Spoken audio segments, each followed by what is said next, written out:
ওয়াক্ত নামাজ এক কি নামাজে আপনি ওযু করে সিজদা দেন, ইনশাআল্লাহ আপনার মনে প্রশান্তি না আসলে আমাকে এসে বলেন যে আসলে চোখের পানি, মনের আবেগ যা আছে আপনার ভিতরে, কষ্ট, দুঃখ, যন্ত্রণা সব আল্লাহকে ঢেলে দিবেন। নিজের আবেগ ধরে রাখবেন এখানে, আপনি আল্লাহর জন্য ঢেলে দিবেন। মানুষকে আবেগ দেখা কি না? মানুষ আপনার চোখের পানির মর্ম বুঝবে?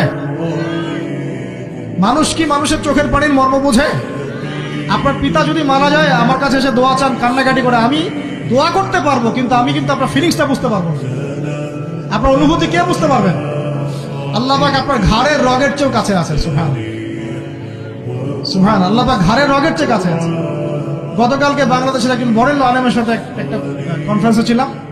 উনি বলছিলেন যে এক ব্যক্তি, এটা শোনেন, এক ব্যক্তি খুব তার শখ যে তিনি সাহাবীদের মতো নামাজ পড়া শিখবেন। কথা বুঝতে পারছেন? সাহাবীদের মতো নামাজ শিখবেন। তো একজন বরেণ্য আলেমের কাছে এসেছেন, এসে বলছেন যে আমাকে সাহাবীদের মতো নামাজ শিখিয়ে দেন। তখন সেই আলেম আরেকজন আলেমের সন্ধান দিয়েছেন, যা তুমি তার কাছে যাও, তিনি শেখাবেন। তো সেই ব্যক্তি একটু অবাক হয়েছেন, কারণ যাকে প্রশ্ন করেছিলেন তিনি অনেক বড় মুহাদ্দিস, আর যার কাছে পাঠানো হচ্ছে তিনি অত বড় মুহাদ্দিস নন, কিন্তু আবেদ, আমল করেন।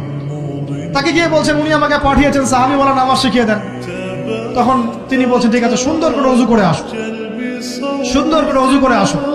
ওযু করার সময় খালি খেয়াল রাখবা যে আমি ওযু করছি শুধু আল্লাহর